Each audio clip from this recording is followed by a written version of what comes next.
Today, I will be speaking from my heart. Lahat ng sasabihin ko ngayon ay galing sa puso ko. Today, I will take accountability for everything.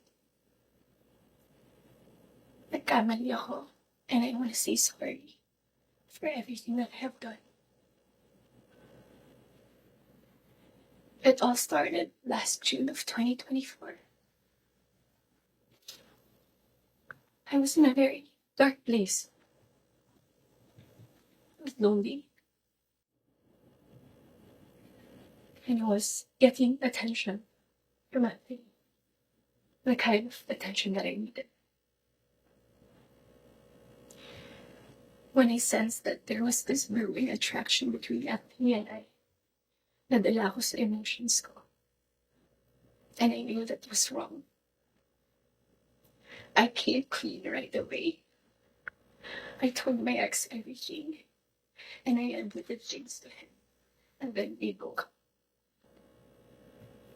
It wasn't easy. It was very hard for me to. I announced the breakup. The reason why I became so emotional during the interview because I was holding back. Yung totoo.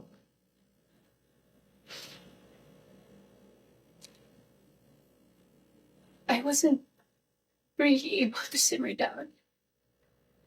I wasn't able to reflect on what had happened. I was working every day for days straight, weeks straight, months straight. Bago nagsimula yung mga daming trabaho namin, I told Anthony that I broke up with my ex. And he also said the same thing.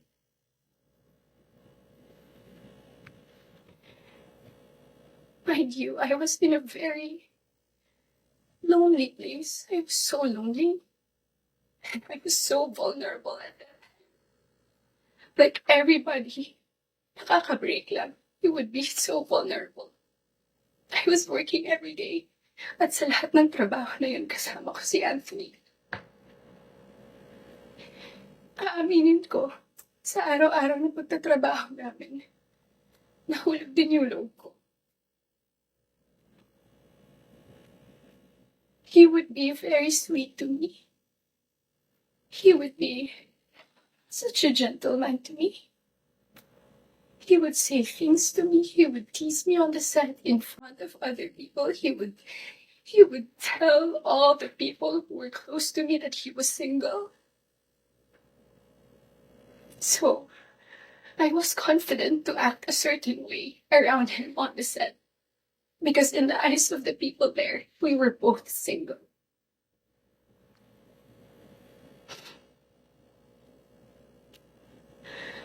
Araw-araw kami nagtatrabaho. And September came. We went to Italy for our shoot. Sa teleserye namin na Incognito.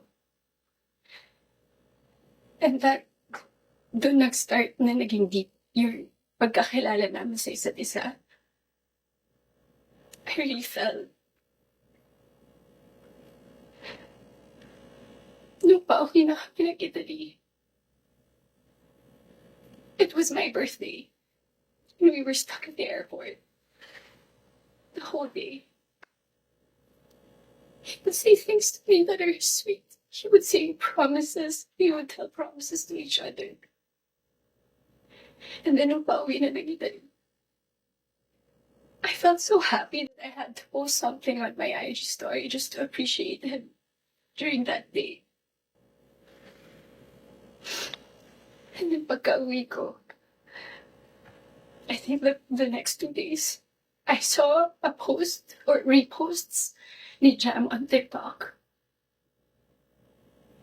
Nakita ko lahat. And at that time, yung time frame na yun, Nasa screenshots din na nangamusta ako. I said, kamusta si Jam? Nangamusta ako kay Jam. It wasn't because dahil alam ko na sila pa.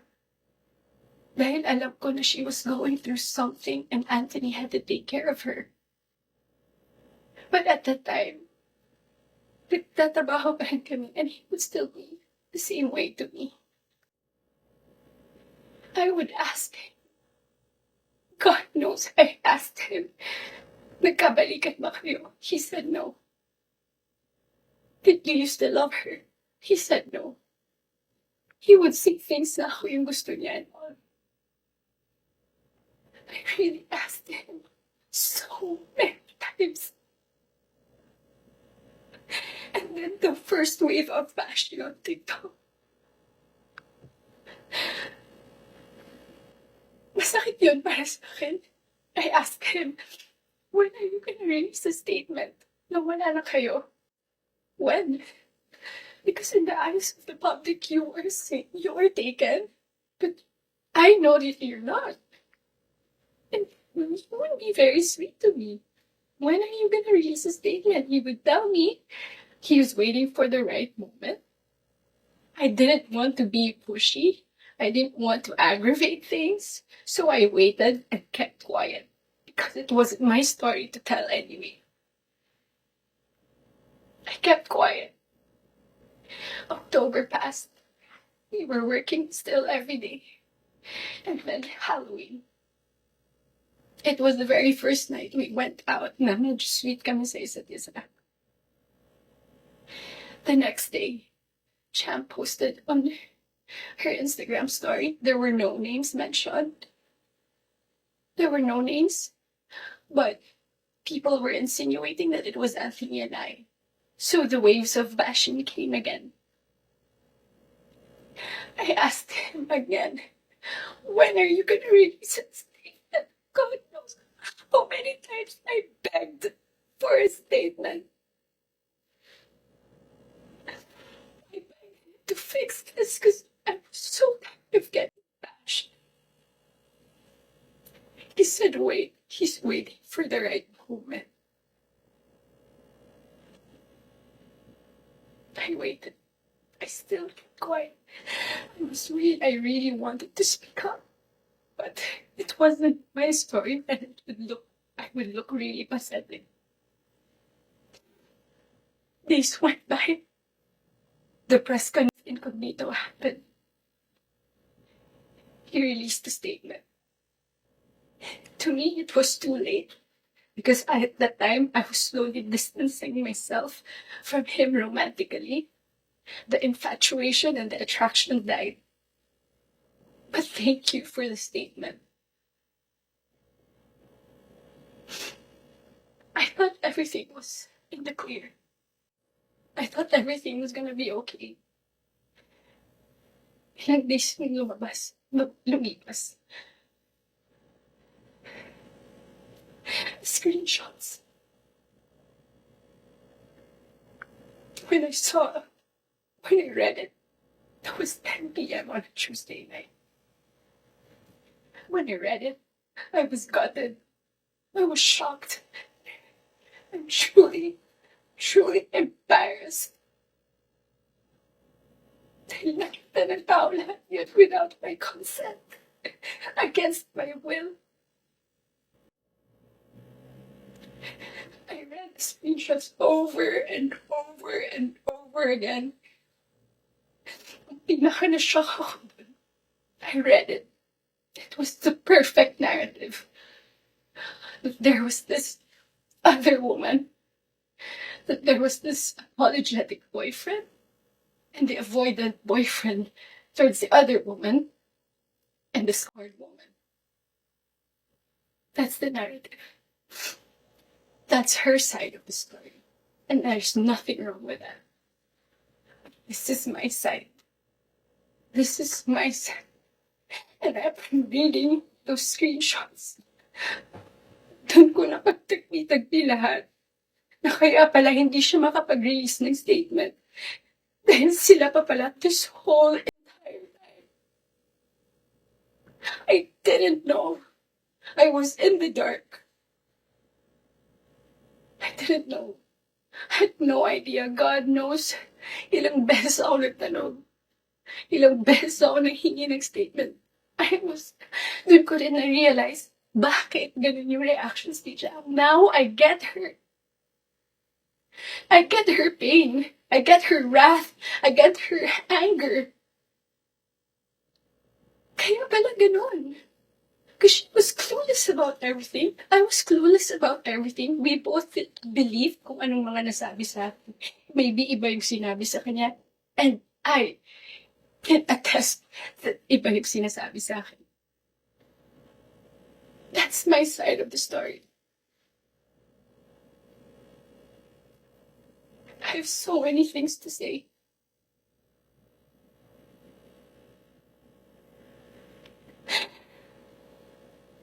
Hindi ko ako makapaniwala. Pahinga pala ako ganito sa buhay ko. So to the public, I am sorry that you got to see that very intimate side of me. Ganun talaga ako pag nagbigay ng pagmamahal. It was supposed to be private. It was supposed to be a private, intimate thing. I'm sad. I'm sad na nakita yun ng tao. And yes, I don't want to play the victim here. Nagkamali din talaga ako. And I want to say sorry to those people I have hurt. I reached out to Jam last November. I did not get a reply. I think that was last November. Because I wanted to know what's up. So, I'm sorry. Most especially, I'm very sorry and truly sorry to those people who supported me for 10 years. Alam nila lahat na ginapang ko yung career ko. Talang kung saan ko gusto. Ginawa ko lahat. Pinihirapan ko lahat sa tulong nila. Nagagawa ko yung mga gusto.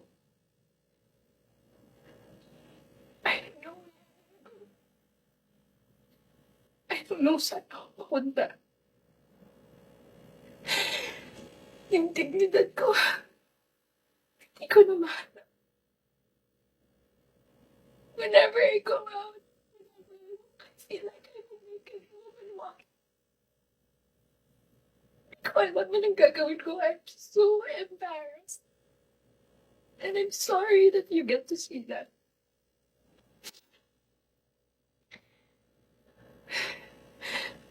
But I can assure you, tuloy pa rin ako. Tuloy pa rin ang laban. Magtatrabaho pa rin ako kahit mahirap. Hindi pa rin namamatay yung apoy sa puso ko. I'm still looking for that little girl inside of me. It's hard to look for her now.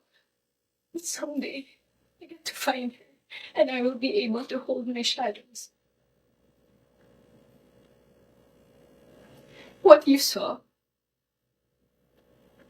was not a perfect human. I'm far, far from being perfect. What you saw was a human. I'm just a human being.